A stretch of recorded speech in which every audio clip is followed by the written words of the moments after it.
Welcome, everybody, to episode 22 of Heresy Hammer. We are joined by Lee. Lee took a brief hiatus for the month of March because he's been extremely busy saving lives and dashing into burning buildings and things like that. But he's also getting his next event ready as well. How's the preparation going for that, Lee? How's the event prep going? Mate, fucking hell. I watched the one you did. Sorry, my camera's. That's all I right. watched the one you did on running events. Yeah. And I wish I'd watched it before I started. Started.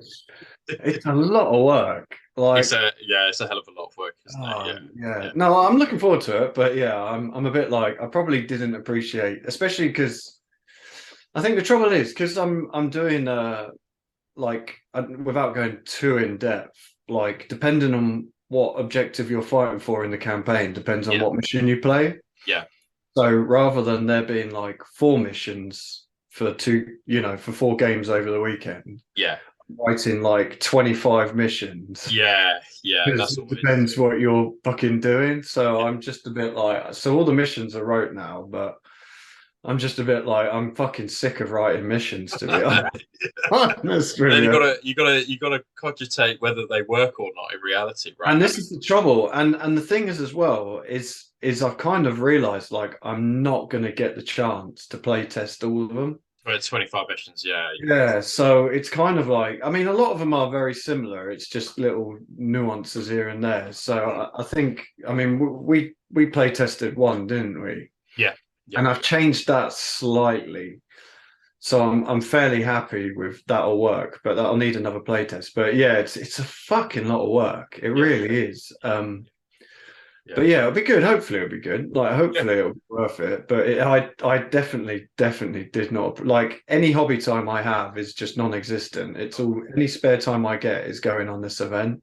I think the other thing that I found that we didn't really talk about on the show where we talked about events was that you also get into a point where you you're constantly thinking about it as well, right? You're Yeah, running through the yeah, missions yeah, ahead, you're running through the day, you're running through the weekend. So yeah. you almost have no other bandwidth to do anything No, because your mind is just focused on the event. And especially the first one, right? Like, because you also worry about, or not worry, but perhaps think about logistical things like, okay, well, when are we going to have lunch and when are we going to do yeah. arms parade and when And are we just like I mean, we've got quite a lot of terrain now, but I yeah, wanted terrain specific to the mission. So I've been knocking out a fuckload of terrain. yeah, And I mean, I still need to paint the fucking thing. yeah, And yeah, just that, I mean, just building it took me about a week just to yeah. build half a ton of terrain. And the worst thing is, again, like if people don't play those missions, that terrain won't even get. That's fucking So I'm brilliant. a bit like I'm building it, thinking, fucking. I really hope somebody plays it. Yeah. Manipulate the results so people do play those particular missions. Anyway, let's go to who we are. So I'm of course Rob, and you'll find me over at Meadows Miniatures, and Lee is at Death from the Shadows, and you can see some of his most recent work, working on some Iron Warriors, I think, aren't you, Lee, at the moment? Kind of an I mean, easy, that was easy. about a month Well, kind of were working on some Iron Warriors, but ago. you can Maybe see I should some. put some pictures I of think that's terrain better. Yeah, yeah. So show the to terrain off that you're doing. Yeah, prove I'm perfect. still alive. So we'll just quickly whiz through our sponsors. Cryptic Cabin has been with us from the start. You can purchase all of your hobby goodies from them using the link below. Of course, my painting studio, Meadows Miniatures. So if you're interested in getting commission done, I do all sorts. I'm currently working on some Adeptus Titanicus and Legio Volpra at the moment. But if you're interested in getting something painted, be it a display piece or be it an army, then get in contact. Next up, we have Bits Monster. So if you are looking for some bits for your Horus Heresy, I bought some Dark Angels clubs or Thunderhammers, or the ones that come with the Death King Okay. off them the other day. They do free shipping over £25, and you can get 10% off with the code Heresy Hammer. Next up, if you want to convert your models, you can go to at gator.3D. Oh, What? Alexa's just filling me in about the exchange rate. So you can go to gator.3D and Dan has done some awesome stuff. I'll just quickly show you what I'm working on that Dan has printed me off.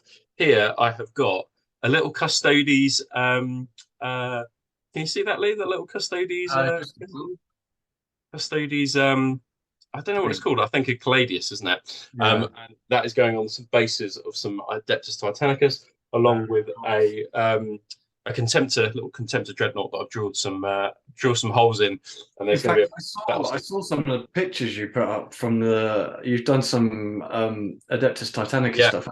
yeah, Man, that just made me want to play Epic so yeah, much. So, yeah. I've heard Epic is coming for, and it's going to be shown at Warhammer Fest when we go oh, at the don't end of tell the me month. that, So please. So, yeah, it'll be interesting to see.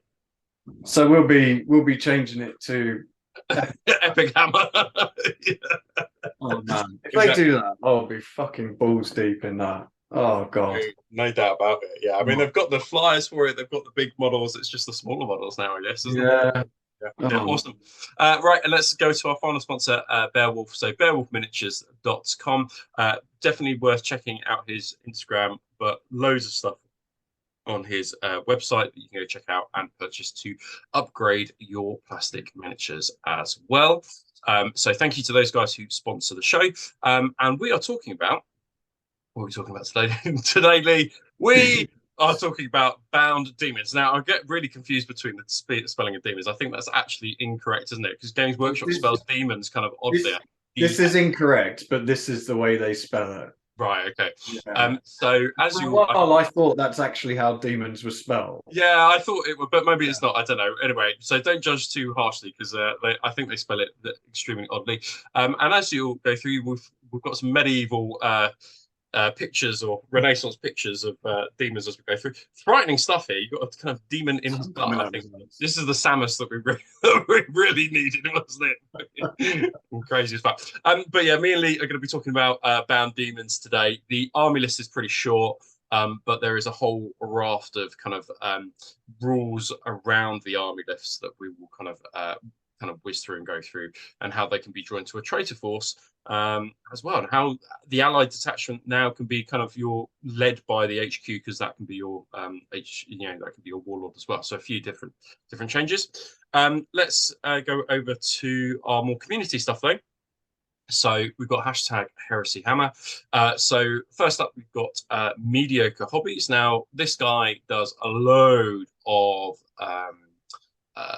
kind of painting tutorials online. They're pretty straightforward. Nothing too complicated in there, but like the effects are really, really good. He gets a load of free shit from Games Workshop, basically, and then he kind of turns that into YouTube tutorials, which is the right thing to do. Which is much love for that. So yeah, an awesome Iron Warriors Typhon, which I think I think it's Iron Warriors because it's so grubby and dirty, but I'm assuming it is because there has stripes, but it might be a Death Guard. I can see like a Death Guard symbol on there. So no, it looks silver to me, but yeah, it looks awesome, really weathered. And we've got also Tom Paints Miniatures, he's done some awesome World Eaters of late. So definitely worth checking him out. With a very nice battered Spartan. It looks absolutely wicked. And I think he spent a long time kind of doing all the chipping and things like that on this Spartan. So yeah, it looks absolutely awesome. I feel like certain legions adding chains and skulls just is fucking chef's kiss, isn't it? Yeah, it's like that looks brilliant. Like the skulls, just a couple of skulls, rusty old chain. Like it looks, the scale of those, it's like the scale of that chain is perfect as well. Like it's great. Right, let's have a look at what's next. Oh yes. Do you want to do these two?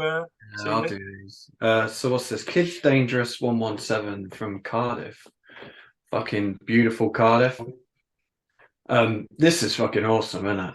I love this. This is the first time I've seen this. I don't think I follow this guy, so I'll have to go and give him a follow. So this is obviously the 40k. Well, I say obviously. I'm guessing this is the 40k World Eater. It's the 40k World Eater.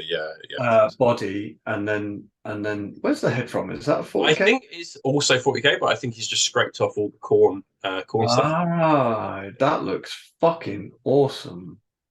I love this. I mean, it's fairly simple. It's white, Yeah, weapons shit, really good blood spattering.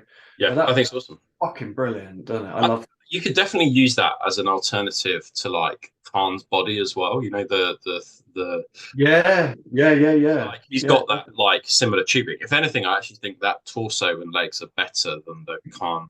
Come on, because he's Yeah. kind of doing like a weird kind of like running Well, karate kick.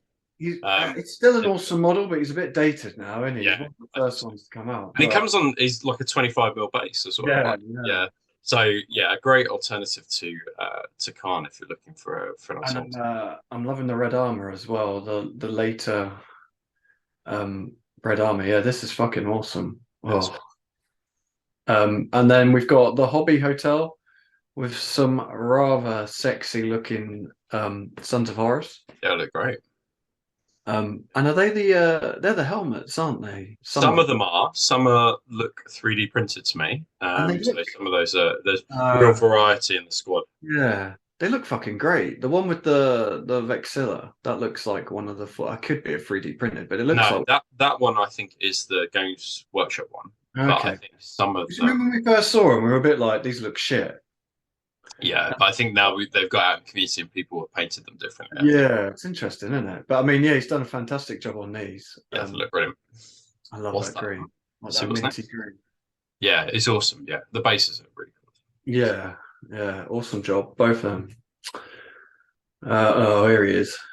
So this is New Aurora Painting. So our friend Harry, who's been on the show to talk about Imperial Fist before, and he's painted up some Ultramarines. I think that Ben kind of who did Harry's new logo. So in exchange, I think he kind of did some Ultramarines kind of vehicles and rapiers for it. Okay. They came out great. I particularly like Yeah, the these transfer. are awesome. Like I don't know what transfer sheet that one is, or whether he's smashed them together, because it looks like the wreath from the Gryphonicus sheet, the AT sheet, Okay. basically the Ultramarine. But maybe it's not. It might be like a special Ultramarine transfer sheet. I'm not sure. It's not. It's definitely not the main Forgeworld one though. Right. And then speaking about Ultramarines, here's a different kind of Ultramarines from Cathar the Great, which is kind of like quite a light blue. Loving the base, loving the red, feels really retro. Yeah, With I some was going to say like, this feels more kind of yieldy 40k Ultramarines. definitely, yeah. But I But love it. It kind of goes to show, doesn't it, that you don't have to, no, yeah, there's no one color. yeah, absolutely. I think this would look really good from above as well because I think the you got like the transfer on the top. You got Yeah, the Imperial Eagle there, and yeah, you often see it much further down that transfer, so it's viewed from the front. But I think from a top, like from above, I think that would actually do it quite cool. So yeah, I love that base as well. That's freaking yeah, awesome. yeah, it's wicked. Yeah, both of those guys have done some great job with the Yeah. Ultramarines. I think there was only six this week. I think I only chose six. So because I wanted to spend a bit more time talking about this. So this show is gonna, when we're recording this is right at the start of the month, but this will drop the show a little bit kind of further in April because we've got a show with hopefully you've just seen or have seen the show with Tim already. When we rank some Legion units, but so there might be a fair amount to come out between now and kind of this video dropping. Some more Um, time. this came out at Adepticon, I think, Yeah, or included yeah, Adepticon. yeah. It was a Depthcon, yeah. A little bit was shown about it in terms of the video and told to us about it, but the Warcom article that dropped afterwards went into way more detail about what we can expect from kind of Heresy Gamers' points of view. I think we knew it was coming. I had heard it was rumored on Twitter, and somebody told me that it's going to be Siege of Cathonia. Links back to when they dropped the Age of Darkness box, the Siege of Cathonia, Cathonia's Reckoning was the book that kind of dropped with it. So it kind of, probably from their point of view makes sense that the first campaign book is about that. Let's just have a read of what's to come. So we've got there are two sets of missions, 5 new core missions, which offer more objective-based games for use in match play. I just assume match play is just casual gaming. I'm not entirely sure what match play is. And 2 narrative-style Apex missions with special rules representing pivotal moments in the siege. So that I guess is the kind of the battles that we had in Black Books where you could kind of like follow a campaign, right? But they've called them Apex missions. So they've just kind of change the name from them. How do you feel about 5 new core missions, which are objective based, Lee? Oh, well, I mean, it's fucking awesome, but it is also very much needed, isn't it? We've Yeah, basically got the same missions for the last bloody 12, yeah, 14, 15 years, whatever it is. Like, ever since, like, those missions literally haven't changed. A yeah. few bits here and there, but um, yeah, I mean, it's awesome. It's good. It's great that it's finally coming, but I mean, it probably should have been done about 6 years. Yeah. So yeah, a welcome is certainly welcome. But for Sons of Horus players and Imperial Fist players, you've got even more exciting things. So also included are rules for ZM. So we already had some rules from a White Dwarf article. They were Yeah. fairly basic, but you could you had some missions. Or our mission that you could play, and then the kind of like the reactions from ZM. I really hope they don't change the ZM reactions though, because the ones in the White Dwarf article were brilliant.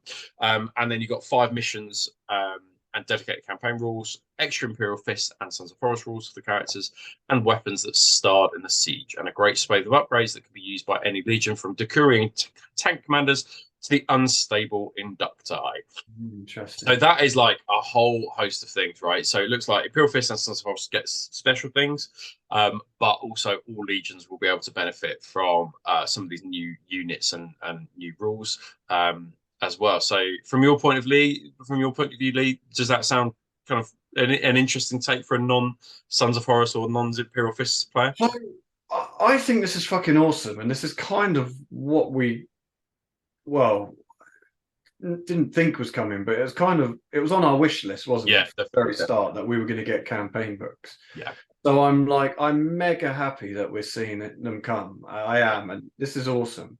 yeah, I just brilliant. feel it's a bit strange that they haven't gone back to the start of the heresy. I Yeah, mean, this yeah, is obviously like these are their poster boys, aren't they? So they've yeah, gone with the poster boys, which I do understand. yeah, But I just feel from like a timeline sort of thing, I feel like there's a lot of people that are probably getting in the heresy now that don't really, yeah, Istavan and things like that don't really mean a lot to them. And it would have yeah. fleshed out some of the legions that are missing characters. I think so. The one thing So, that is missing from this bit is that we are apparently there's going to be some Shattered Legion stuff in there as well. So the book right. covers a whole host of things. I think Loyalists, Thousand Sons. So it will be interesting to see what this book has in it. Yeah. But you're right, it would have been interesting to go back to that Isfan 3 or Isfan But I 5. would like to say that is literally me nitpicking. Like the Yeah, fact that we're getting this is fucking awesome. The fact that we're getting more missions is amazing. Like yeah, as long overdue as it is.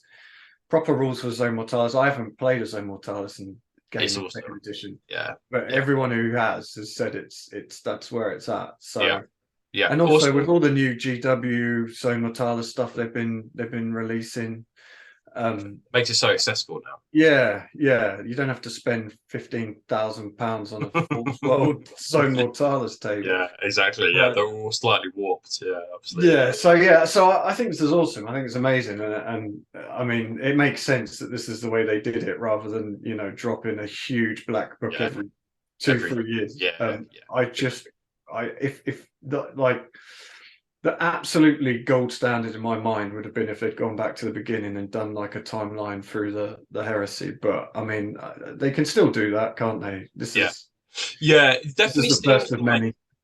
it definitely seems like they've focused on um, things that we've not really heard about, and I wonder if that will be their thing, right? So Which I'm like, not angry at. Yeah, because no, I, no, I don't know anything about the Siege of Cathonia, to be no, honest. no, and like I suspect that because the black books were already covered, and they've already done that, they're Yeah, probably thinking, well, let's do some new stuff, things that people haven't heard of, rather than rehashing.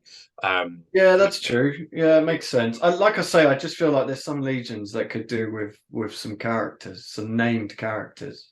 definitely agreed with Um, that. Agreed. and I feel like Imperial Fist are one of the legions that don't. They've got so many. Unnecessarily them all. Anyway, But this is um, awesome. and Like we get that's two new models, I think, as well. So they're getting the actual kind of Sons of Horus and Imperial Fist are physically oh getting. yeah, I think we've seen a leak of one, haven't we? I think there was a. I think it Imperial was Fist. showed in the video or showed in one of the images in the book, and then people kind of Right. zoomed in Okay. and checked it out. But whatever it is, the blurry image looks pretty cool for the Imperial Fist. So. Yeah. Let's have a look at the next thing, because I'm interested to get your thoughts Yeah. on it.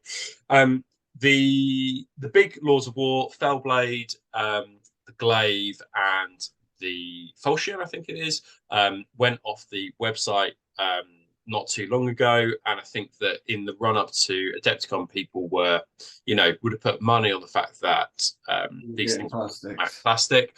Yeah. And then after Adepticon, they weren't shown. It was just the Siege of Terror book that was shown. And then kind of a week later, we got an article with some really nicely painted new really nicely painted tanks, but with an article that basically said along the lines of they were being retooled to fit the new plastic sprues, and so these tanks are before they were part plastic, part resin kits, but now they are definitely such. So the Javelin was always a resin kit, but now will come with some plastic parts, and now it's retooled. So you've got more options for things like the Javelin, and then you don't have to mess around so much with the resin on the sponsons of the glaive and the Laws of War. But I think that people were probably pretty gutted that they weren't coming out of plastic, because these pieces of resin are very expensive. Yeah. And also real build as well. I didn't think we were going to get plastic versions of these. I felt like it was way too many large models to disappear all at the same time. Yeah. Like the Mastodon, like that's a lot of work to put that into plastic, isn't it? Yeah. Oh man. Yeah. I didn't think it was coming, but I was still slightly disappointed when it didn't come. Yeah, I thought the Javelin was. I can accept that, but I thought the Javelin was an unusual one not to put into plastic. Yeah, Sell two in a box, and then for 40, 50 quid, and I think these would fly off shelves in the same way that the I would buy 1,000 of all of these if they did them in plastic. But I mean, the only reason I haven't got any Javelins is I can't be asked with the resin version. Yeah, exactly. Because and also like 90 quid for one model, right? That's well, yeah. How expensive as well. And the Mastodon, if they did a plastic Mastodon, fuck me, I'd buy them tomorrow. Like, I was ready to put down cash to get a plastic. Oh god, I mean, that is literally the only reason I don't own a Mastodon, is because I cannot be fucked dragging a 50-kilo model around. Yeah, it's totally, and it's a nightmare to build. Well, yeah, it's a nightmare to build, but particularly it's that hole that comes up because it's resin. It's so heavy. So heavy. Resin. Yeah. If it was plastic, it would be much easier to deal with. But the other thing to say though is that because the Javelins are getting new sponson options, they are re-releasing the Javelin rules. And there was one other unit, I can't remember what it is now, but they're re-releasing the Javelin rules, I think, to reflect the fact that you can take Flamer sponsons or other kinds of sponsons as well. So yeah, they are updating the rules as these things happen. But if you were plastic Javelins, unfortunately, not at this time. I'd like to think they will come back in the future. I mean, they're doing a lot of work in a short amount of time. Yeah. Like I did think that this was way too much. It would have blown my tiny little mind if they'd released all this in plastic. I mean, that's a lot of stuff in it. Oh man, and I mean, it would be the death of Forgeworld, right? I mean, what would be left on the Forgeworld true. Website, But I mean, the Javelin feels like an easy win to me. I feel like that at some point they must release a plastic version. I feel, but one day. Fingers crossed. Yeah. Anyway, also, what is your take on the all heavy bolter Javelin? Because this was mentioned on one of our group chats. Yeah, so I quite like it. I think it looks fucking cool. I love it. It is not the most optimized choice, but I think it looks pretty cool. And it looks the opposite of decadent, isn't it? It's completely like literally the definition of a gun platform. Exactly that. Yeah. So what is it? It'd be 12 heavy bolter shots. Yeah. How many points are these? I don't even know how many points a Javelin is. They're not a lot. So they come in at about 90 points, I think. I think they're 90 points base. Yeah. So 90 points for 3 heavy bolters. You'd be better to go for a heavy sports squad, but it looks cool regardless. It's cool, and it can move. Very cool. Cool. Right, let's have a look at what's that. I think that's the end of Heresy Thursday. It's not much as Well, I just have to say, you didn't put up any pictures of the plastic Indomitus, is it? Terminators? Oh no, I didn't. No. You're right. I didn't. But they look fucking awesome, right? They look fucking brilliant. But my only thing I'd say for Heresy is that You're they gonna have to scrape a lot off them. for that for the Crux Terminator. So number one, whether it will come with a blank shoulder pad. I really hope But so. but the ones that we've seen, I think, are all push fit from the for the 40k 10th edition kit. Yeah, yeah, So they will drop like the Indomitus kits like after that, right? And they'll be yeah. like, It's usually what they do, don't they? They do a push fit for their box set, and then yeah, they release an actual Terminator yeah. set. So But for Heresy players, the important options will be the fucking shield and the Thunderhammer, right? I mean that because that's yeah, but like then the ultimate thing. I feel like it'll be a classic case of if GW don't do it, there'll be 3D printers that do. Absolutely, yeah, But I have absolutely. to say, like, I am a huge fan of the old Terminators. I think they've done a fucking fantastic job. They look amazing, and they haven't like the Primaris them, have they? They're just No, literally just better scaled versions of them. I of do what think was that uh, I think one of the issues is like, and I've seen somebody put a picture of the Indomitus next to the Tartarus and the Cataphractii in terms of like they've scaled it and scaled the yeah, bases. Um, and there is definitely like a quite a big height discrepancy between the two. For some yeah. people, they just won't give a shit. It just won't be an issue for them. And you can put your Cataphractii on rocks or just put a bit of milliput underneath their I feet think just to that's the raise way them to up do it. Isn't it? couple of millimeters to match. But it does feel that there are two scaled games. So there's the Horus Heresy scale now, and then the Yeah, scale. And yeah, so I think that's the thing. But yeah, just maybe put your Tartarus, piece of milliput underneath each one, and just shave off the edges, just to get it to kind of match. And then sand, you wouldn't know, and it's just raised it by a couple of millimeters. So yeah, yeah. There's ways of getting around it. It would be nice if they re-released at some point Tartarus and Cataphractii that was in scaled. bigger scale, yeah, I doubt they will, but yeah, it would No, be because you see the Tortuga scale, right, and you're like, oh, that's the scale that these fucking walking tanks yeah, should. yeah. I can't remember who it was. Someone's just put up pictures of Imperial Fist Tartarus Terminator they've painted up. I Yeah, can't that's the remember. Kieran, I think, Was it? Raptor All right, Imperialis. Yeah, look, I nearly just went straight to fucking Tortuga and brought like fucking 30 yeah, of them. Oh, it he looks so good. they It's look, just, yeah. oh, yeah, awesome. So Anyways, we digress. let's crack on this. So let's take a break after we've done kind of like the main rules for them because this won't take that long. So um, Bound Demons. So this came out a fair few kind of weeks, if not months ago, and we haven't had a kind of a chance to have a look at it just yet. But with the exemplary battle document, if you just go to the next slide, Lee. So the burning of on that, you get a mission to play, and it gives you some fluff around the Bound Demons as well. Make sure if you're playing demons that you play the battle, the legendary battle that goes with it. We'd be keen to see kind of what your thoughts are because there's all these battles that I think that as John made the point, it's unlikely that people have kind of played too much of. They go straight to the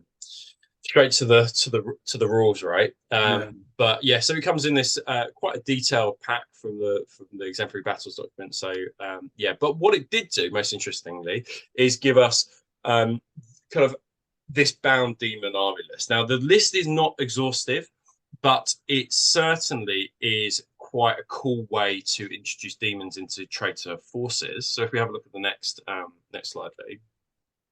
So within the Bound kind of subtype, the things that we need to know is number one, there's a new warlock trait, right? So it unlocks the deployment of Bound Demons, but it's against, he's kind of a psyker, but not a psyker, right? So you could take a Legion Herald, give him the new Malefic Supplicant rule, and then through that, you can take some Bound Demons. And the Malefic Supplicant rule just essentially means that you roll against his leadership to see whether these things come on at the deployment stage. If they yeah, don't, if he fails the check, then they just go into reserve, and then you have to roll against his deployment. So I think one of my pieces of advice if you're taking bound demons is either take it on leadership 10, right? If you can take it on leadership 10 character, then take it on leadership 10 character.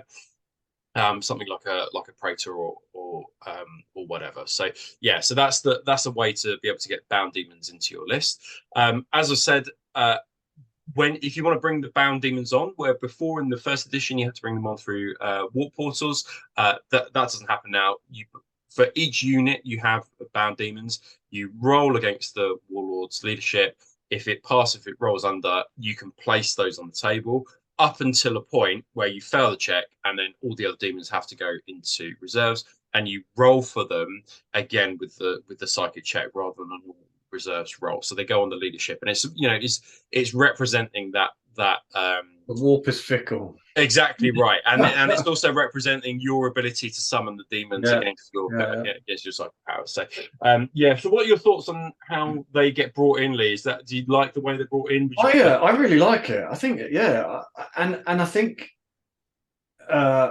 there's a I mean, I did have a read through these rules, but it was so quickly. But I think as we go on, are the demons affected if you don't have a psyker on the table? Not that they might well be. Yeah, I think there's something to do with that. So I quite like the fact that, and I don't know if they intended this, but armies like Word Bearers and Thousand Suns will obviously benefit because they have a billion psychers, and you can make your praetors psychers and this and that. I know you can take the warlord, but I quite like the fact that it does buff certain armies that should be better at taking demons. But yeah, I quite like this. I feel like it's a bit of a, like, you could just roll badly your first roll and that's it. Like, they're all fucking coming in reserve. But that's kind of, I quite like that. I could see if you were playing a more competitive game, you might get a bit pissed off with that. But yeah, if it fails, the other thing I don't know, and it didn't say, so if you've got a librarian who's fearless, right, in order to get the psychic check off, they would still need to do a psychic check. So your herald doesn't automatically just bring them on, right? No, back to what you were saying before. So I'll just read this bit. So models with bound subtype do not modify their strength and toughness values according to the current game term. So that's something to bear in mind. And this is the bit that you were saying, Lee. So while there are no models from the same army with both the Psycho unit subtype and the independent character special rule on the battlefield or embarked upon a unit with a transport subtype that is on the battlefield, models with a bound subtype suffer a penalty of -1 to their strength and toughness characteristics to a minimum value of 1. Right. So you basically need to have, exactly as Lee said, either your warlord alive because he gains the psychic rule without any psychic powers through the warlord trait, or you're basically laughing if you're Thousand Suns or Word Bearers, right? Because you've just got psychics on, so you don't need to worry kind of too much about it. It does say, and this is important for Thousand Suns, it's the psychic unit subtype and independent character. So you can't your tactical sergeant, although he's a psyker, won't stop them from being -1 strength and toughness. So something to bear in mind. But good point, Lee. I kind of hadn't spotted that. But keep your HQs alive in order to make sure that they're which I quite like. I like it. I mean, like I say, if you're trying to get if you're playing in, I mean, I know Horus Heresy tournaments aren't a massive thing, but if you're playing in a tournament, you're probably not going to run Bound Demons. No, I don't because think you don't want that uncertainty that you could roll badly the first turn and then your whole army's coming on from half your army. Exactly right. Exactly. But, I mean, this is something that I've been begging for Word Bearers. For ages, right? And actually, that links here. So because we've got the Bound Malefica, so units entirely composed of models with the Bound Malefica special rule considered to be part of the Ruinstorm Demon army list for the purposes of any special rule, which allows Ruinstorm Demon units to be included in the detachment drawn from a different army list. So basically, that issue that we had where we didn't have demon rules before, you can use this list now, right? So just use these. And I could be wrong, but did they say when they released these that basically these are like stand-in rules until they've done? They did. Yeah, more is coming. They've done that. I love the fact that they've admitted, look, this is fucking taking us a while. Like, you know what I mean? Like, here's some rules to use so you can start using some demons rather than just having absolutely nothing. Absolutely, yeah, because it's not an expansive list, but it is the key elements you need to be able to run a bit of FP demons to get you started on that. Awesome, right? Let's go to the next bit. So I've basically tried to condense these down as much as I possibly can. So essentially, like, I love that 8-pointed star, and the 8-pointed star represents, they've created it so it represents something different within kind of like the Ruin Storm, right? I think I really, really love that. And then your Bound Demons can choose a special rule to go off, and I think that this is just, it's just really cool. I think that there are some that are better than others, but perhaps there are links that people can see within their army, and depending, and Lee Yeah. always says, depending on what your army makeup is, will depend on what you kind of, which one that you would choose. There's definitely one for me that stands out, and I'll ask Lee at the end which one for him kind of stands out. So we've got Encroaching Ruin. So you get move through cover, which will help with your charges. And if you fail a morale check, your unit loses D3 So wounds. no, so if I remember correctly, this is they just lose a single wound. Is that? Are you sure? Yeah, yeah. So okay. Let's demons... pause it. Let's pause it, and then we will come back. So we checked, and Lee was absolutely right. You lose 1 wound instead of D3 wounds, which is fucking ape shit. Like, that is so good. Like, I'd be happy to lose 1 wound and stay in a combat and not get swept. Right? What's your thoughts on that one, Lee? Yeah, I mean the D3 wounds is good. Like that's basically the corrupted rule where you lose D3 wounds instead of running away. But for this, you just lose a single wound. So so good. Yeah, it's fucking awesome, isn't it? Yeah, it's brilliant. Yeah, it's fantastic. Formless Distortion. So if you like a little bit of Jeopardy and chance in your list, then this is the one for you. So basically, when you charge at a unit or at the start of the assault phase, right, you roll a D3, and depending on the result, that's your weapon. So you've got coruscating ectoplasm, which is concussive 1 lance, lashing pseudopods, which is reach 1, and vorpal talons, which is shred and sunder. So an interesting range of rules there, but it definitely introduces a little bit of jeopardy into the whole thing. And I think that these are on top of the rules that the demons already have, right? Yeah. So they have. We'll go through their close combat weapons in a bit, but yeah, so really interesting. The shred and sunders, the vorpal talons are great. Having the shred is just massively useful. I think yeah, whatever you roll is good. Like the way I see it, like there's no negative here, is there? You roll and you're getting something good to bonus. Yeah, just to add to your base attacks, right? Yeah, I think that's good. Yeah, it's quite cool, and I think it just I quite like it just because I think it just makes that unit a bit more fun, right? You're like, oh, what am I going to get now? Yeah. So yeah, right. Heedless Slaughter. So they've it's fairly complicated. There's quite a lot of rules within it, but basically you must charge at a unit within 8 inches. If there's 2 units within 8, you can then choose which one you charge. You get +1 to your sweeping advances, and then +1 to wounds calculated at the end of combat. So I think this is definitely like the corn side of it. Useful to have sweeping advance and +1 wounds, but I think that for me, probably I'd rather have Encroaching Ruin just in case I fail, and then I'm going to stick around in combat. Yeah, I think the old corn rules were fucking mental, weren't they? Basically, you've got rage and 1,000 attacks. So I think they've kind of tried not to repeat that. And I suppose not making it too world eatery, right? Yeah. So Putrid Corruption, which is obviously the Nurgle one. So Corrupted Resilient 6-up. So it's a damage mitigation roll, but can't be used against instant death attacks or psychic attacks or anything with the psychic roll, right? So it's kind of like a pseudo feel no pain, pseudo damage mitigation. Yeah. But great if it was a 5-up, I think. But they gain heavy as well, don't they? Okay, so they can re-roll again. So they can't run. Okay. So I feel like I wouldn't have been mad if that was a 5+. Yeah, for the heavy. Yeah, interesting. Okay. Well, let's have a look at the next 4.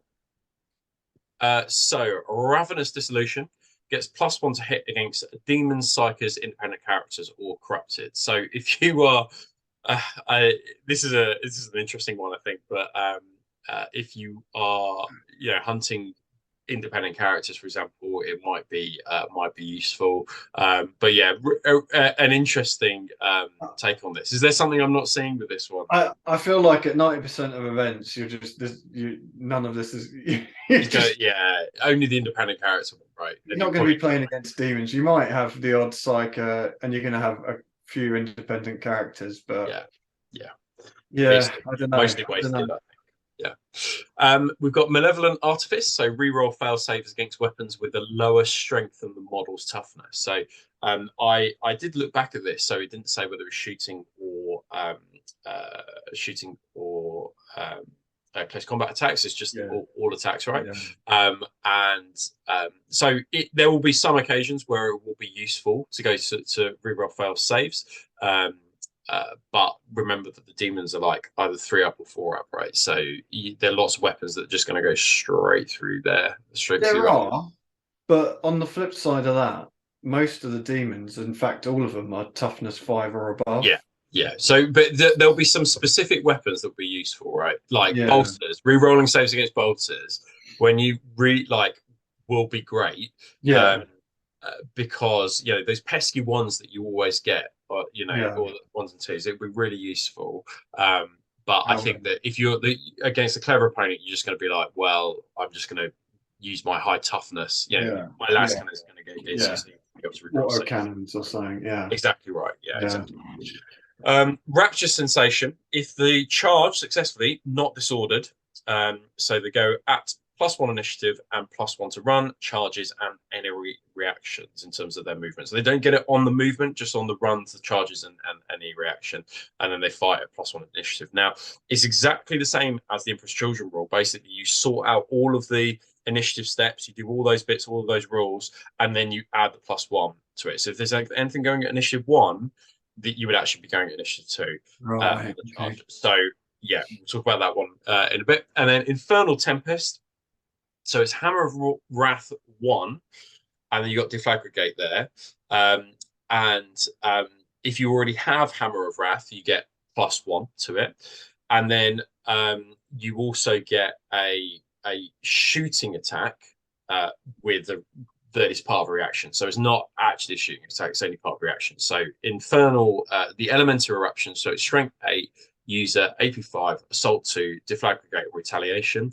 So attacks may only be made using weapons with this special rule as part of a reaction and automatically hit the target unit without needing to roll to hit. So it's literally strength 5. So most Marines, Marines are going to be winning on for 3s, right? Yeah. So yeah, an interesting one. So you'll just get a heap of attacks, and if somebody kind of charges at you, you'll be able to react back. So yeah. From those, Lee, what are your top? I'll give you top 2. Which one do you think is your favourite 2? Top 2.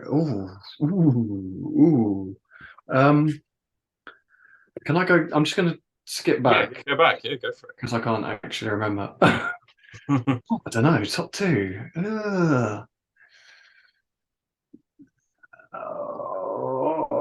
I'm going to go with Encroaching Ruin. Yeah. And Rapturous Sensation. Yeah, I would go for those 2 as well. They do completely different things, isn't it? Interesting. So one sticks around in combat and allows you to charge through difficult terrain, and then the other one will just give you some, will help you move through for your assaults and charges, but also +1 initiative is brilliant. My only concern with the Rapturous Sensation is whatever you're charging can just do the reaction that forces you to. You're gonna have to bait out some reactions. So that's the order. Yeah, you're gonna have to think about the order in which you do things. I think. And I feel like the one I would use the least is probably the Infernal Tempest, because I just don't like most of these units are free models. Maybe 6 if you max them out. Yeah. So you're getting 6 shooting attacks as part of a reaction. You're like, well, that's just a waste of a reaction. In my eyes, unless I'm missing something. No, I think that makes sense. Just a waste of a reaction, because you're not just running these on your own. You're going to have Marines with them. So I would probably rather have a Marine unit reacting. Than these guys. Yeah, Hammer of Wrath. It always feels like they think Hammer of Wrath is really good, but then it's just like, nah. you know, Yeah, it's always a bit meh, the Hammer of Wrath, I think. So yeah. So cool.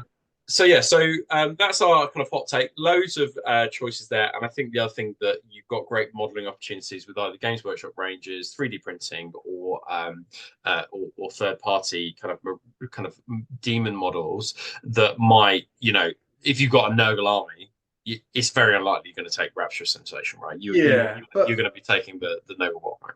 I do like the fact that there are lots of choices. Like Yeah, you can literally, you know, even if you're not taking one that we see as particularly strong, yeah, that fits your theme, then that's awesome. Like I yeah, like the fact they haven't just gone, this one's Nurgle, this one's Zinch, this yeah, one's Slaanesh, blah blah. yeah, They've literally, this is chaos. Like yeah, this is, yeah, yeah. no It's one awesome. knew about what Nurgle was. So this is awesome. I like the Yeah, fact that they've done this. I just yeah. think some of them are a bit meh.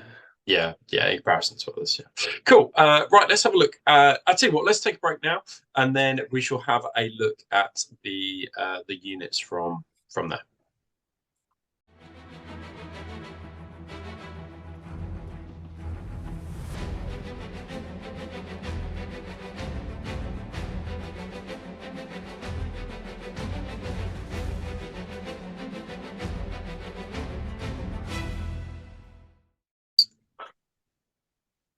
Perfect. Right, welcome back. We are going to have a look at the actual unit profiles now. Now, there's quite a lot to kind of go through, and we might not give you kind of, you know, there are some rules within the demons list that we might not kind of go through entirely here, but we will cover most things. Now, the really exciting things about the bound demon list, I think, is that your warlord can be in your allied bound detachment, which is so cool. So Bound Samus is a whopping 380 points. He's obviously fills the HQ slot for your allied detachment, but he can be the warlord, which is I think so awesome. It gives you lots of opportunities. We will see though how that interacts with the warlord trait for your for your cycle as it goes on, though, because I think that there are some things that we need to discuss. So he's a whopping 380 points. He's movement 8, so we'll get +1 on the charge. He's got weapon skill 6, ballistic skill 5, strength 8, toughness 7, wound 7, and initiative fucking 7.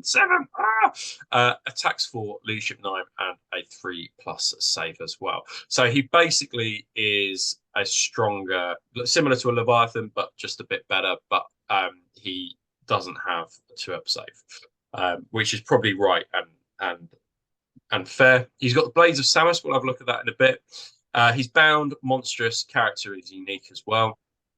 He's got the encroaching ruin, so he will come. He'll in combat he would lose D through 1 wound if he fails loses a combat. But he's also going to move through cover as well. He's got Bound Malefica, which we talked about already. He's got a 4-up invuln save. So in some ways, you know, in terms of a Leviathan in comparison, the Leviathan comes with a 5-up invuln. But he comes with a 4-up. He's got Imperium Avatar, which we'll have a look at in a bit. Whispers of Madness, Fleet 2, which is just so naughty. It will not die 5-up. Rage 3, Bulky 7, which will be important if you're going against loyalist Night Lords, I guess. Move through cover, which comes as part of the Encroaching Room. He's obviously a traitor, and he is a warlord as well with the end and the death. So, Lee, just your hot take on some of the rules rules there for Bound Samus. I was just having a quick look through the monstrous subtype because I'm Yeah. not overly. So basically, he can't be pinned. Yeah. And then the rest is just about he can shoot all his weapons, but doesn't Cool. really. But yeah, basically, he can't be pinned. So that's Yeah, useful. he's a So it's basically monster. sort of like a pseudo fearless, right? I mean, in that kind Yeah. of Does he? Uh,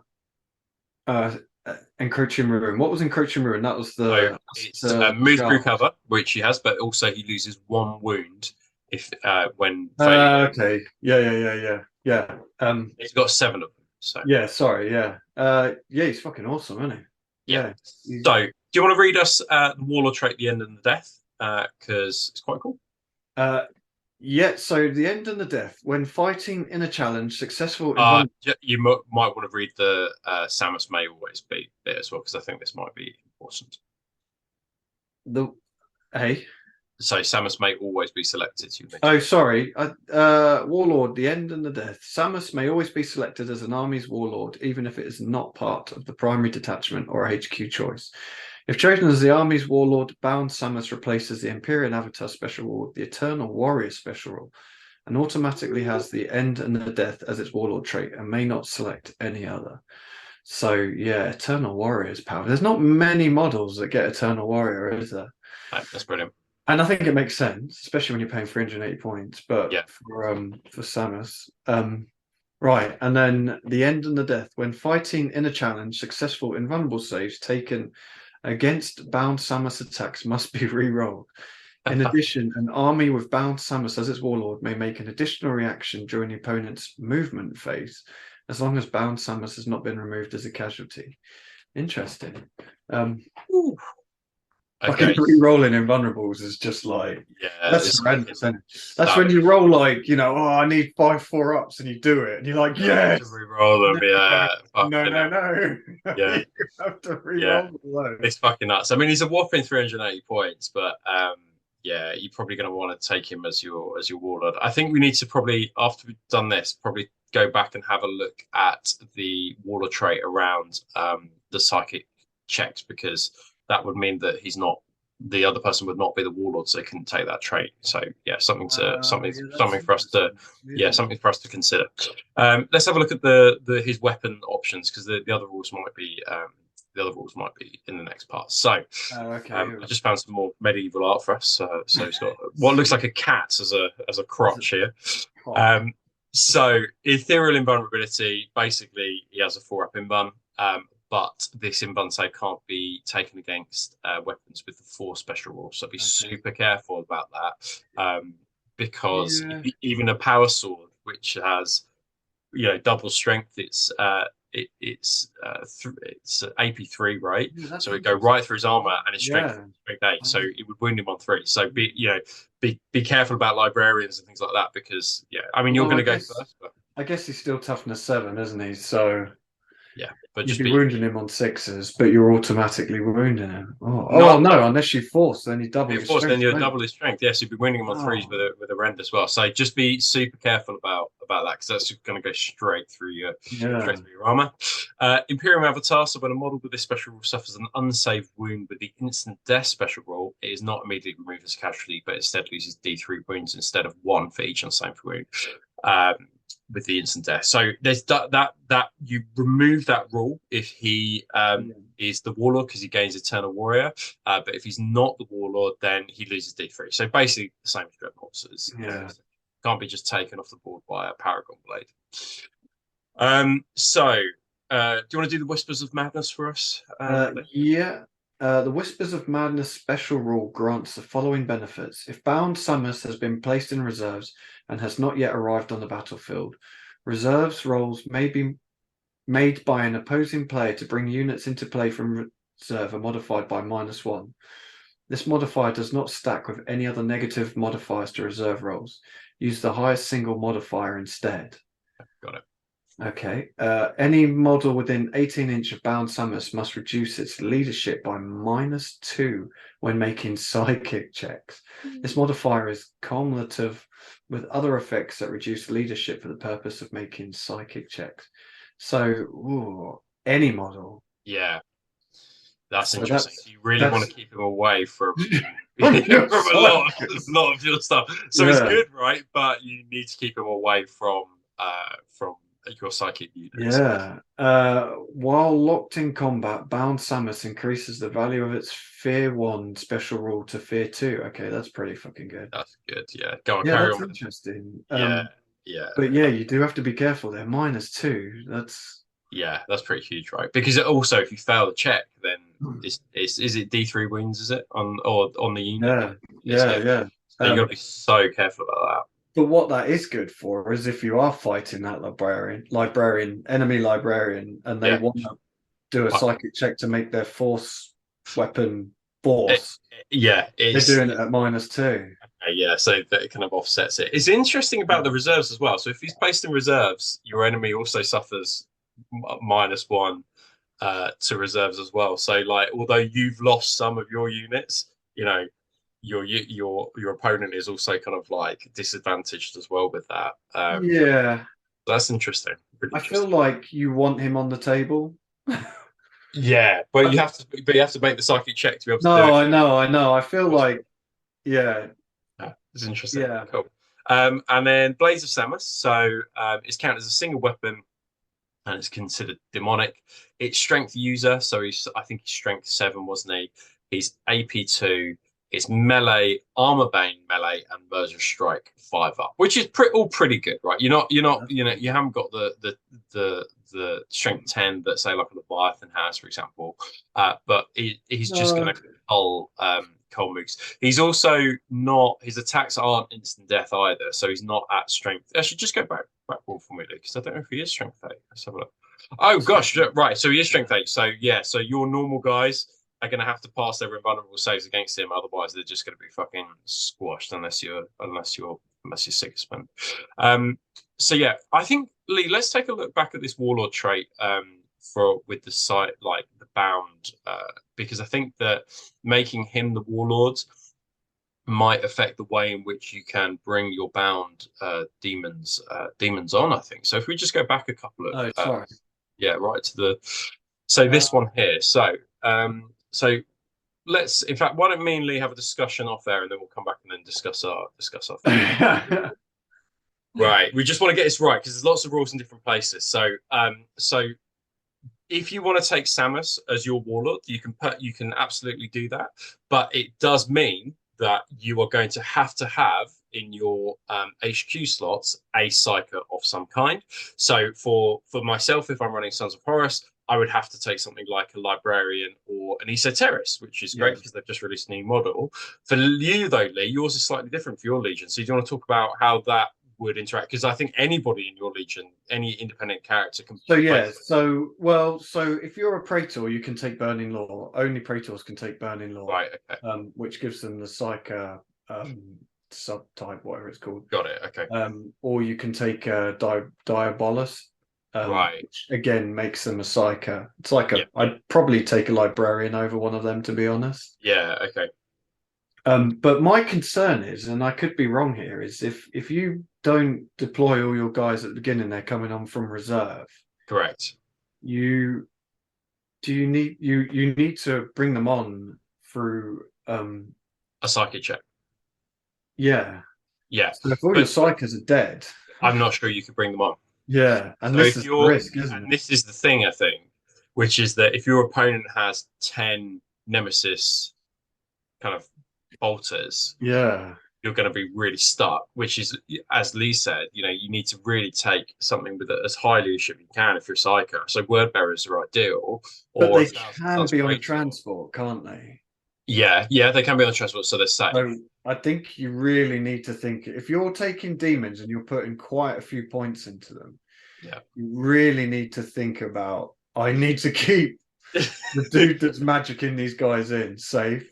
Yeah, like absolutely. Be that in a, I mean, yeah, you've got I mean, if you're leadership 10 or even 9, there's a high chance you'll be able to get your demons on. But if you've got 3 or 4 units, you're not going to get one of them on, right? Yeah, and that one you might not get on might be the key one that you need the HQ. Yeah, and then if your opponent can kill that psyker, then you are fucked. Because you won't be you won't be able to bring them in. So something to consider. Loads of rules interactions there, but definitely something to consider. Right, should we carry on, Lee, with having a look at the and sorry, I just want to quickly look at, so he gets the encroaching ruin, which is the, so they fail morale check, so he doesn't really, okay, move through, sorry, that's right. Cool. Okay, so if you didn't want to take Samus, you could, because he's a whopping 380 points, you could take the Bound Demon Regents.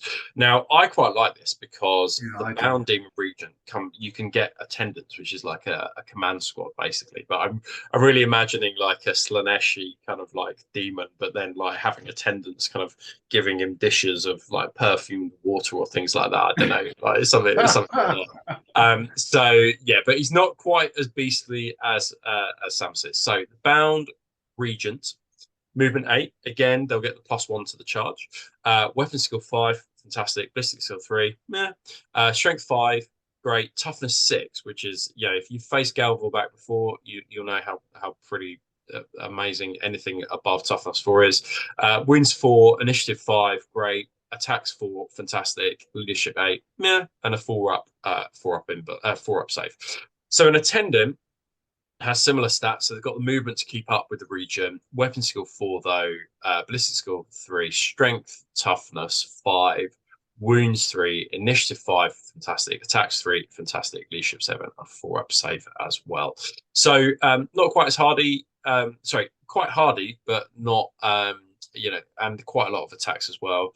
We'll have a look at their shooting attack if they have one. They might not even have one, to be honest, unless you're giving them the Hammer of Wrath, I guess. But even then, you don't need to roll to hit. So they come with various armaments: the Regent Blade and the Brute armaments. The real things that we need to know are you give them Etheric Dominion. They've got the Bound Malefica rules, which you've gone through. They come with Hammer of Wrath base, right? So this is where actually that Hammer of Wrath starts to stack. So you get loads of attacks on the charge. Yeah. A 4-up inbun save on the Demon Regent and a 5-up inbun save on the Attendants. The chosen attendants are chosen warriors, fantastic, and then they're bulky 3 and traitor as well. And then we'll just go straight to the armaments. There's no other rules apart from that. Straight to the armaments. So the Regent Blade is strength user, so strength 5, AP2. It's melee, two-handed, and murderous strike as well. So it's kind of like similar to I suppose it does the same job as a Paragon Blade. It's strength 5. If you combine that with the +1 initiative, right, and then +1 to charges, I think that's quite a ferocious kind of contingent, right? Like that is pretty beastly. The brutes are strength 5, AP3, or strength user and AP3, two-handed murderous strike as well, 5-up, and rending 6-up. So pretty mean. What are your thoughts on that one, Lee?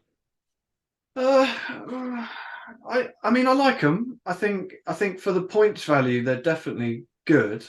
Yeah. I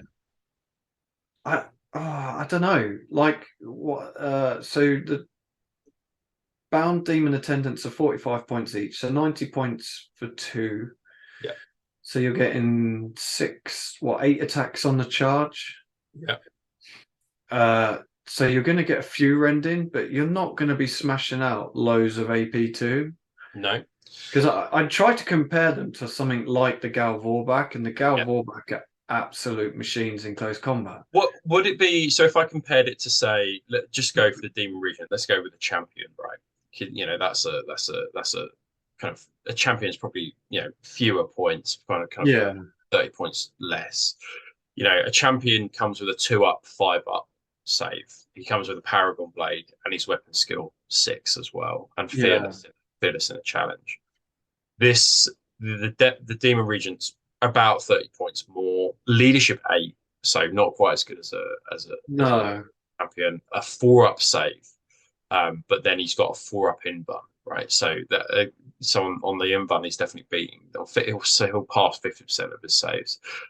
He's fucking tough. Like toughness 6 is no fucking joke. Like even with a Paragon Blade, you're going to need 6s to be. I mean, the 6 is the murder strike, but you're going to need 6s to be able to even do anything against them. And it's only and Thunderhammers and Power Fists are going to be able to take them on. This feels like a unit where basically you don't want to get bogged down against Terminators with Thunderhammers and Power Fists because you'll just get. But if you want to go bully sort of tap marines, anything in power armor, like, and then could stack that with +1 initiative. I think you could do some fucking harm with these guys. I think. Yeah, yeah, I agree. I agree. I just kind of feel like the Daemon Regent should be a bit more of a fucking Bit sledgehammer, basic. to be honest. Yeah, yeah. But Weapon skill I 6. like it. I like the rules. I'm just, I don't know. I'm a bit like if you make it to a second turn of combat, you Yeah, know, your demon attendants are only getting 6 attacks because it's two-handed, and they're only rending on 6s. yeah, yeah. Like, I just think that if you're sending this unit in, you need to go against 1 wound power armored dudes. I mean, this would beat yeah. squad, right? I think. And I'm surprised at the weapon skill. I'd have thought that would have been higher, especially for Yeah, the attendants.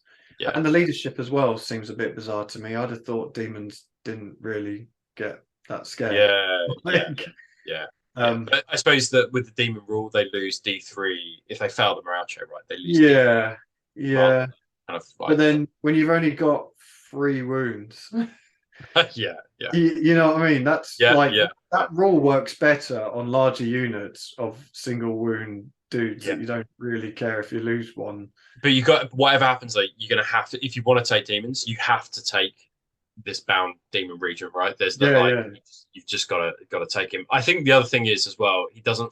The thing about the positive about the demon region is that he's not fucking up your like psyker shit like Samus is as well. So Yeah. that's something to consider. Yeah, but anyway, let's have a look at it in the context of the troops and the elites. So the brutes uh, can be taken as troops or elites. So that gives you, I think, you could have 6 units of these. So 2 in the elites and then 4 in the troop slots for the allied detachment. So these are essentially the attendants, aren't they? Yeah, yeah, these pretty much are, aren't they? Yeah, so they're 135 points for 3 demon brutes. So yeah, they costed about the same. They got the same brute armaments. Yeah, you're absolutely right. And then they've got 4 up, 5 up. Yeah, you're absolutely rightly. So there's not much kind of in it really. You just got the same kind of unit kind of over and over again. Um, and then they've got Hammer of Wrath 1. So on the charge, they get 4 attacks, and then 5 for the Hammer of Wrath. Yeah, yeah, right. I mean, we discussed them as the chosen warriors. Nobody there can take challenges. But I think stuff like this combined with that +1 initiative, maybe, I think would be pretty cool. I think it would be ace. I think what would worry me, something like um, yeah, I mean, the power swords are the things that you're probably going to really worry about here, right? Because they're just going to Yeah, power swords, and if you get into close combat, stay away from anything that's fucking strength 10, yeah, so because do Paragorners are just going it's to just gonna fucking flatten these guys. absolutely, yeah, or brutal. Anything brutal, I think is going to be Yeah. yeah, cool. But Okay, what? to be honest, I really want to see some Battlefield data about these guys, Yeah, because I'm honestly undecided. I feel like they could be really good, or they could just be a bit meh. yeah. What models do you think that these would need to be on? Like 40 mil bases, 50 mil bases? Yeah, I think what are they, 3 wounds?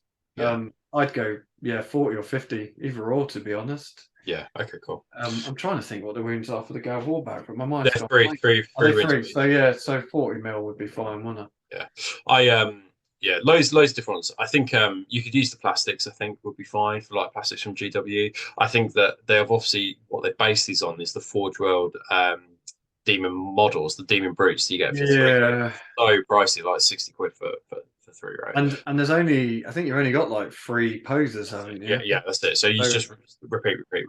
So that's the trouble, isn't it? I think that the Games Workshop offers enough of a line for this. The other one, like the Corn demons, their range is quite expensive. The Slaashi demons now is quite expensive as well. So Yeah, I was looking at some of the Games Workshop demons just out of interest to see yeah, what you would use, and I yeah, have to say I feel like some of their demon units now are quite dated. yeah, I yeah. feel like they could really do with an update, but Revamp, yeah, some of the Slanesh, I think it is, yeah, models, they've been producing some new ones of them.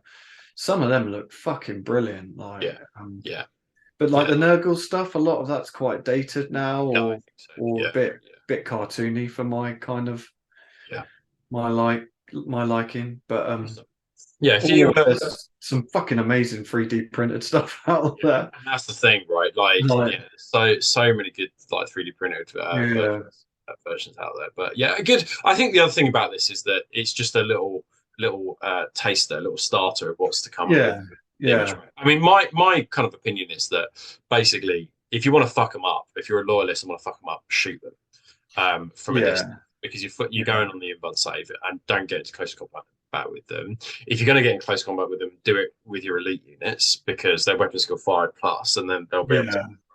yeah. But if these guys get into combat with your normal tap marines, you won't survive. Basically, No, like there's just no like it's game over. So you need to hold the line of fucking against them and make sure that you're shooting them with. I mean, for this unit, autocannons would just fucking obliterate them, wouldn't they? Like even a 5-man God, autocannon, yeah. just gun So them down. there's no character in here though, so you couldn't issue a challenge, could No, you? no. So that's a downside, isn't it? Because your tax sergeant could just be like, "Well, I'm going to take it all on a 2+."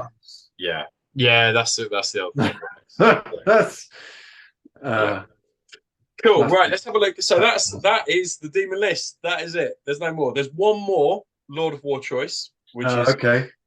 um and so somebody Cabanda. made a really interesting point about the Commander model, and kind of he sits in his own Lord of War slot. So basically, any traitor army could take Commander because he sits in the Lord of War slot on his own, right? So as long as you've got a Psyker um, within your army to be able to summon him, basically, Okay. you could Yeah, take yeah. as a Lord of War choice, and you could take that means you can take Commander as a warlord as well, right? So really interesting option. I fucking think the model is just so impractical Yeah. that It's you might fucking nuts, isn't need it? a demon Yeah. prince, right, or something like that. Yeah. Or I spoke to John about using the Angron model as an alternative. Okay. Yeah, I yeah. just Yeah, that'd work. I Well, just but there are like a number of different Bloodthirster models out there, like the plastic. yeah, yeah, there's some Um, good Wartrold ones, but yeah, again, they're just big and fucking resin, aren't they? yeah. So I yeah, so think have a the think about it, because I think it's totally impractical to bring to events. As yeah, like it's that yeah. big. I mean, firstly, you'd have to take a second mortgage out just to buy the fucking thing, Agreed. Yeah, yeah. and then you'd have to go to your local gym to get like some roid heads to carry it for you. Like, um, Absolutely. Yeah. I I think the Angron one could work, but I think it would need some work doing to it because Yeah. got all It's got the quite a lot of world eaters like symbols over it, right? he's got all the nails as well, hasn't he? Yeah, yeah. Um, Although you could just be like, this is my commander, yeah, and I for the wouldn't be purposes angry of at that. this, I'm actually going to be calling him Angron, and I'm going to just be using commander's rules, but we're just Yeah, Angron yeah, I would not be mad at that at all. because commander and Angron, in my opinion, there's a piece of paper between them. They fucking both hate Sanguinius by the Yeah, yeah, by the end of the siege or whatever. Anyway, let's get into the rules. So he's a Lord of War choice. He's 525 points for a Lord of War option. That I think is going to be better than a fucking glaive. For the yeah. 60 pay for that. So he's movement 8, weapon skill 8. Fuck my life. So, but he's fucking next level Primarch, isn't he? Ballistic Are skill there any 5. weapon skill 8 Primarchs? Uh, I think Horus must be weapon skill 8. I would have Okay. to double check, but Yeah. it's been a while since we did our Primarch bit. No, no, I can't remember.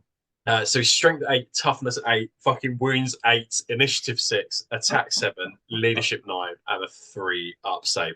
Like that stat line is bonkers, isn't it? It's just fucking nutty. He's I got fucking love armaments of this. commander in the Incarnadine wings, and then he's gargantuan, bound, and a character as well. So the fact that he's bound does mean that you need a psyker with him there to be able To to bring him on. summon him, basically. Yeah. So he's got the heedless slaughter. So that is the one where you get +1 on your sweeping advance roll. You get +1 Okay. in terms of the wounds, but you need to charge at anything Yeah. that's within 8 inches. He's not the best of all of the. It's not the best of No. all the dominions, basically. He's bound. We know that. He's got a 4 up in bun. He's got adamantium will 3 up. Well, Uh, that's fucking good. pretty good against psychic stuff. Eternal Rivalry, we'll talk about Sanguinis a bit. Hammer of Wrath D3. So on top of his 7 attacks and 8 on a charge, he's also going to get D3. So potentially 11 attacks of some kind in there. Hatred Sanguinius. Ah, I love that. That's It's so awesome. good, isn't it? Yeah. He's Yeah. got it will not die 5 up. Oh, sorry, it's not +1 attack on the charge. It's Rampage 1 plus D3. I assume that's if he's outnumbered and continues to be outnumbered. And then Scythe of Hatred, and then Traitor, and then Warlord trait is Skull Keeper. So, I think Lee's just looking up some rules for us. Yeah, well, I can't remember what does Rampage has. I think it's whether you've got to be outnumbered, I think. But does it not give?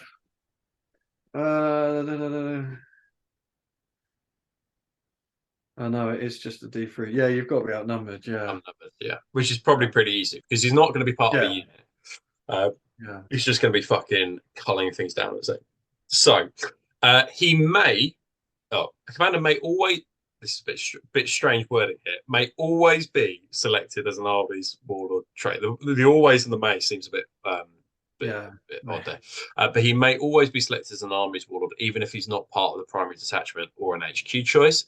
If chosen as the army's warlord, commander automatically has the Skull Keeper or as its warlord trait. So Skull Keeper. All models with the demon unit type and the etheric dominion healer slaughter special rule within 12 inches of commander gain the Rage 3. Holy fucking shit! Special rule. In addition, an army whose warlord has this trait may make an additional reaction in the movement phase as long as commander has not been removed as a casualty. So there, the heatless slaughter becomes fucking bonkers, doesn't it? That so you got Rage. I'm buying a commander. I'm fucking doing it now. That's fucking absolute ape shit. So in order to run that though, you're going to spend about 1,000 points on your allied detachment, right? So you got commander, then you got the HQ, then you got a couple of units of brutes or whatever to be able to kind of like unlock all that tasty band list. Now it does have a number of different kind of rules here. It's going to italic. So commander may be selected as part of a Lords of War detachment for any army with a traitor allegiance, subject to the restrictions on Lord of War and prime up point status. However, if selected as part of an army list which does not include any models with both the Psyche unit subtype and the independent characters for special rule, commander will be unable to be deployed on the battlefield or into play for reserves as per the Bound unit subtype. So basically, if you want commander in your army and you're a Sons of Horus player, you can have that. You don't need demons as like in the allied detachment, but you do need a psyker to be able to summon him basically, which I think is a fine offset for that, right? But yeah, but if you're taking him as your warlord, you have 3 HQ slots.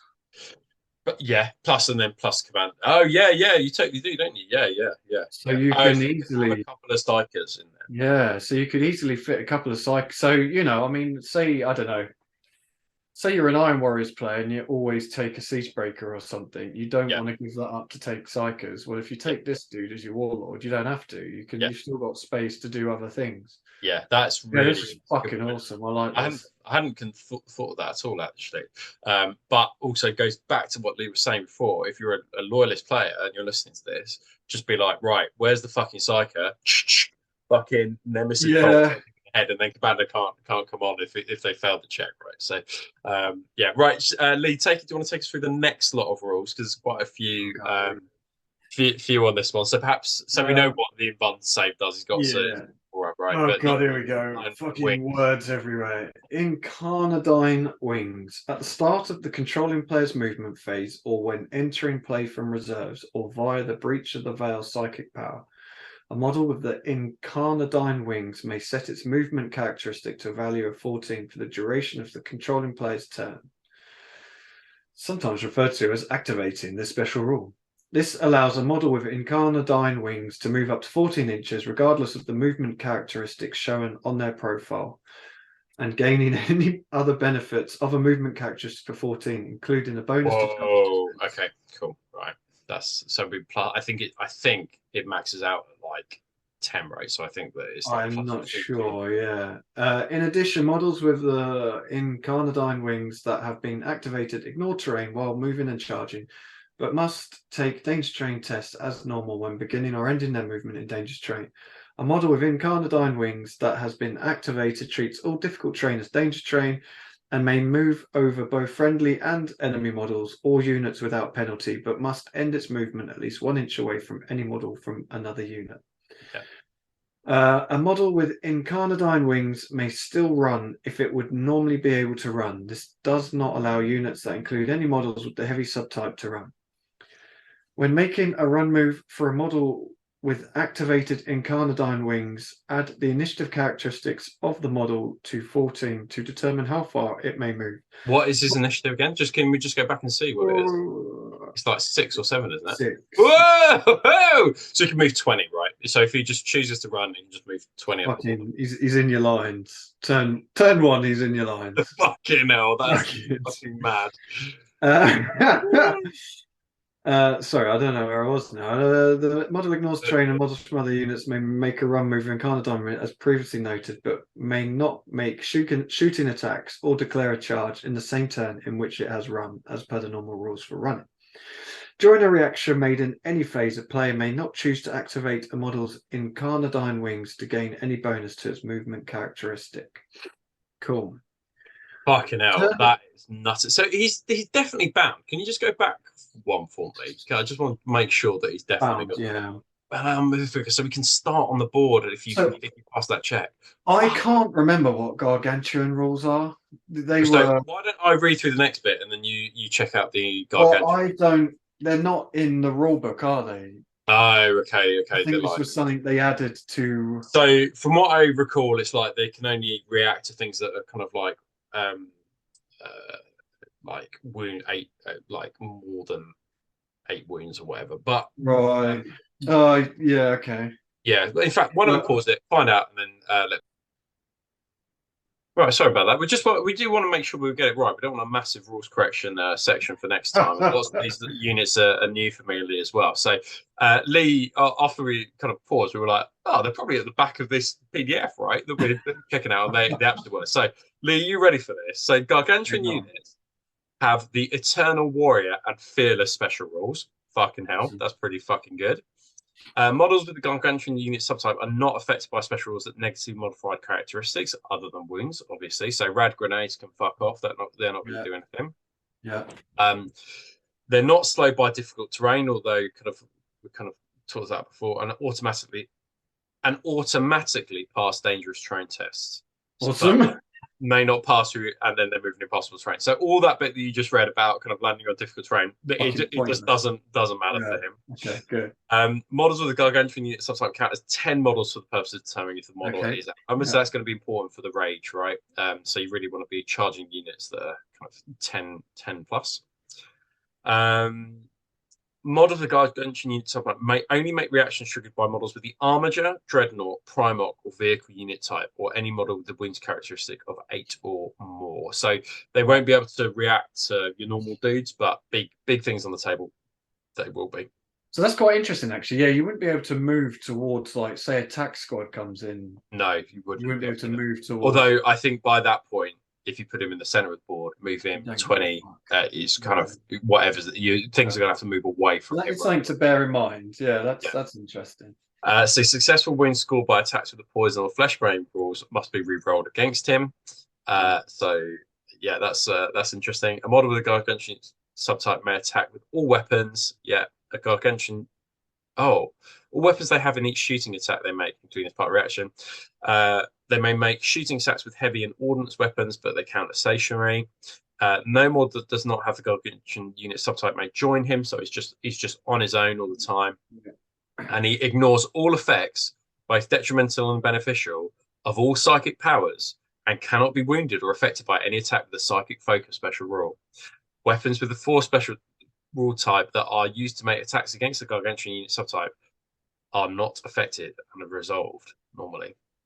So, but that is fucking bonkers, right? So you can't even that's fucking crazy. Read that bit again. Read that again. Sorry. That's all right. So he ignores all effects, both detrimental and beneficial, of all psychic powers, and cannot be wounded or affected by any attack with the psychic focus special rule. Weapons with the 4 special rule that are used to make attacks against a model with a Gargantuan unit subtype are not affected and are resolved normally. So basically, a force weapon would do something against him, but a psychic power just literally can't do it. Can't be used against him. He is a fucking beast. For 525 points, that's fucking crazy.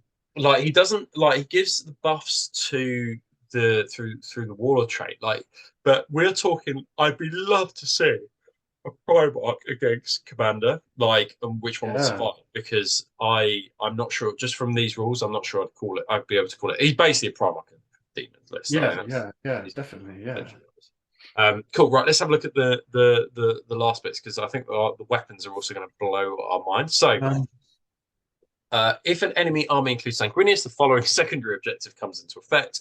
If Sanguinius is removed as a casualty while fighting the challenge against Commander, Commander's controlling player scores 2 VPs. This is in addition to any point score for Slay the Warlord. However, if Commander is removed as a casualty while it is fighting a challenge against Sanguinius, Commander's controlling player instead loses 1 VP. Love that. I think that's great. Yeah, that's awesome.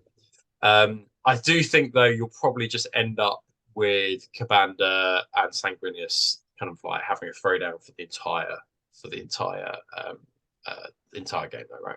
I'm not mad at that. I like that. That's quite thematic. Scythe of Hatred. Right. At the end of any assault phase, after the results of any combats have been worked out and sweeping advances and consolidations have been completed, Commander may make a special Scythe of Hatred attack. To resolve this attack, the controlling player places a Hellstorm template. That's the fucking massive one. Yeah, it's fucking huge. Narrow end in contact with Commander's base. Any unit with models underneath the template suffers a number of automatic strength 6 AP- hits equal to the number of unsaved wounds caused by melee attacks made by Commander during the preceding assault phase. This does not include any modifiers to the score used. So basically, if he can fucking wipe out a 20-man tax squad, it's like, boom, right, 20-man tax squad. Like, it's insane. That's fucking ape shit. I like that. That's, oh my God. Yeah. And I have to say, the thing I do really like about that is you can't just be like, well, I'm going to chuck these couple of tax squads into him just to slow him down. Yeah. Because he's just going to murder one tax squad, and then he's going to scythe the fuck out the other tax squad. Because, I mean, that's your classic speed bump, isn't it? It's like, I'm just going to throw stuff at him because he's an absolute dick kicker, and he's just like, no, I don't give a fuck, mate. I'm just going to murder everything. Yeah. The only thing I can see, like, you basically need a fearless unit going into him as well, don't you? Right? Like, you need something with a banner. Like, I mean, you do, but he's strength 8. Is he strength 8? Well, let's have a look. Right. So, this weapon has 2 profiles. The first is used only when locked in combat, counting a single weapon, and the second is used as a shooting attack. So, armor command. So the melee weapon is user +4. So is he strength? He is strength 8 base, is he? Yeah. So he's strength 12. Fucking hell. So AP2 melee 2-handed and sunder. So that will fucking, so fuck me. So he won't get the instant death on things like dreadnoughts, and he won't be causing D3 wounds. But basically, any dudes that come against him, Castellac, just fucking squashed, pounded into the ground. Vehicles are just, there's no way a vehicle's going to be able to stand up against him with strength 12 sunder. Like, those are gone. That's fucking awesome. Oh man. And his ranged weapon, 6 inches, strength 6, AP2, assault 7. So he's got an AP2, strength 6 shooting weapon, and it is assault 7. So even if something survives to get in, like, survives against that, you're then going to get fucking murderized, blended by Commander, aren't you? He's that, like, his rules are ape shit. I would say he's better than most Primarchs we've looked at, actually. I'd agree with that. I think he's fucking awesome. He's not got the thing I think about lots of the Primarchs, or a couple of them that really kind of compare, is that he doesn't have the brutal, but he's obviously easily doubling things. And he does. I mean, he does give some amazing. Oh fuck! He does give some amazing buffs. The rage 3. Yeah. But some Primarchs, you know, they give some really good benefits to kind of to leadership. the Legion, right? Yeah, so he's pretty comparable, and he's more expensive than most Primarchs as well, right? So, Yeah. and it definitely feels like, um, yeah, it feels like he could be really good, but just good luck, kind of like painting and bringing on the table. Definitely think about a plastic like alternative. I definitely would have prefer Commander over Samus though. Like, I Oh think God, Samus yeah. is a cool model and quite, Yeah. like his backstory is quite cool, but Commander is just an absolute fucking dick You could kicker. have both, couldn't you? Yeah. So Well, yeah, you could. You totally yeah. could. Yeah. Like, Just have both. fucking hell. Yeah. It's just that, like, Commander can be the warlord and then Samus just fills the HQ. Fucking hell. Right. Let's go to the, let's finish it up then, Lee. So, that is the end of the list. And Bound Demons. So, it's been quite fun having a look at Bound Demons. Will you be getting some ready in the next sort of 6 months or so? What's your thoughts? I'm so tempted to have a look at Cabanda. Yeah. Like I don't know if I could fucking I don't know, I feel emotional now. Like I've been wanting demons for fucking ages. Like I say, since second edition came out, I wanted demons. Yeah. And this is the first chance really I've had to have a proper look through. And I'm Yeah. still a little undecided. I think the troops are amazing, but I Yeah. feel like you're going to be facing auto cannon squads. You're going to be facing last cannon squads, Yeah. but then they're not that expensive.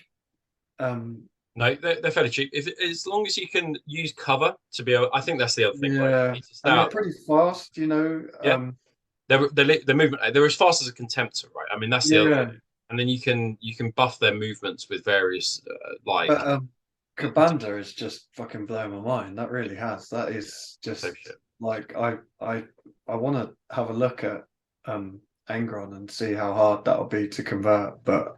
Yeah, yeah, yeah. I'm very, very tempted to pick something up. Yeah, it's fucking awesome. And Yeah. also the other thing about the Commander, I think, which is a positive, is that the corn range is quite fleshed out in terms of like the core Yeah, abilities and things like that. So it's not 50 quid will get you an HQ and a couple of brutes, right? For that, yeah, and then yeah. Commander, and then you've got a quite a hefty kind of like allied detachment to add to any force And you. and for the Prince Regent, I don't know if Forgeworld still sell them, but they used to do some fucking brilliant like corn prince models. Yeah, yeah, yeah. I don't know either, but they were I haven't looked in a long time, but if they still do them, then they're definitely worth a check out because some of those are obviously smaller than Cabandas, so you don't need a team of people to carry them around for you. yeah. But yeah, some of the models are fucking brilliant. I mean, I'll be honest, it'll be interesting to see what comes out at Warhammer Fest because Yeah, I do feel like some of the demon armies need updating. Like you yeah, think some of those Khorne demon, the troop models and yeah, the Nurgle models and that they're the same model. They've been the same models for like 20 odd years, I think. yeah, I yeah, mean, I'm no expert on 40k, but yeah, um, or like I say, go check out some of the 3D printing ones yeah, if definitely. you're not. What I would say about this is that if you did start Bound Demons now, it feels like the brutes, the HQ choices, Commander or Samus, whatever you choose, they wouldn't be wasted in a full demon list, right? So you Yeah, can start yeah. off that process now. Thinking I about and yeah, it wouldn't. Yeah, but that would be fine, I think.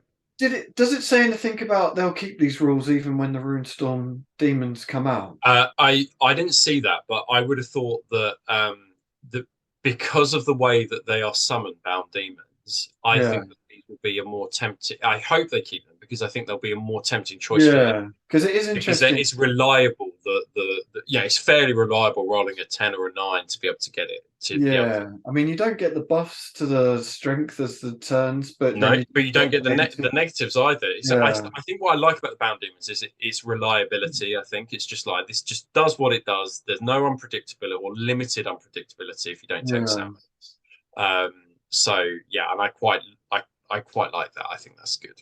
Oh, I think I'm gonna have to buy Erebus. There's I'm gonna no, have to buy no other choice. Erebus. Yeah, absolutely. Yeah. Ah, Right. So as we yeah, I'm seriously thinking about demons now. So yeah, that's great. Right. As we think about demons, let's finish off with our roll of honor. finish it out the show as well. So finish off with also another demon. I don't know what the kind of the Renaissance period had about demons with kind of further demons in their butts, but I love this this This is how I imagine my 8-year-old would see demons.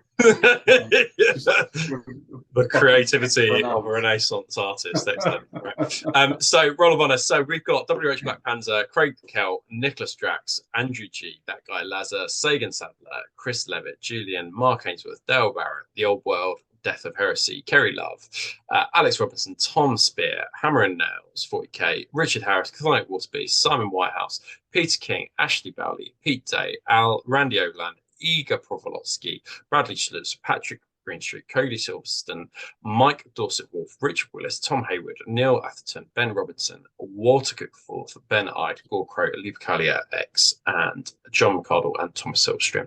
So just one thing to say, to you guys. So these guys are our kind of like our Praetor tier. Our Praetor early bird tier has sold out now. You can't sign up to it unless somebody kind of like drops out. So those guys who joined us all the way back in October in terms of the Praetor tier, we've started sending out the packages to you. Lots of those names I recognise. Lots of them I've sent abroad. Lots of them I've sent to the UK, and hopefully they've arrived. Particularly the ones in the UK, they've arrived. I've just asked for the email addresses for those people who joined us in November, and I will continue kind of to do that process. So make sure you check your emails because some of you have not got back to me via your emails about where you want them sent to. So I won't send them until I've got that. We will be opening though the Praetor tier again and opening it up. So these early bird guys, because they were early with us from the very beginning, we've done it at a slightly kind of reduced rate. But the new Praetor tier, if you want a bag of goodies with us, it will be a little bit more expensive. Not overly expensive, but a little bit more expensive. And we have got a really exciting plan in the pipeline for what's going out in the next one. Okay, so and all I will say is bespoke model. That's all I'm going to say. Nothing more than that. So if you think you would like to join us for the next round, join up now, sign up now. Okay, guys. And that's it. And then let's finish out the show. So don't forget to use hashtag Heresy Hammer with all your heresy goodies. And the weather's getting a little bit nicer now, so people are outside more. But make sure you do lots of hobby and make sure you use hashtag Heresy Hammer. Make sure to like, subscribe, and comment on the video. Let us know your thoughts on the demons, because we would love to know if there's anything we missed, any rules that we overlooked, any combinations that you think are particularly good, any etheric dominions that you thought kind of we overlooked because we've kind of focused on them. Yeah. But if there are kind of ones that you think coupled together might work really well, that's cool. Email over some lists at heresyhammer30k@gmail.com. I have got a solar auxilia list I think I need to kind of show in the next show, so we'll get round to that one. And if you want to join us for extra content throughout the months, then join us over at Heresy Hammer on Patreon. We have last month we got to 100. We dropped off a few, but it always happens, and they usually come back and join us again, depending on when they signed up to Patreon. But we are hovering around the 100 mark, which is such an epic milestone. Is incredible. So come join us for that journey. And it's a goodbye from me. Goodbye, everybody. Goodbye. Thank you. And we'll see you on the next one. Take care, guys. Take care.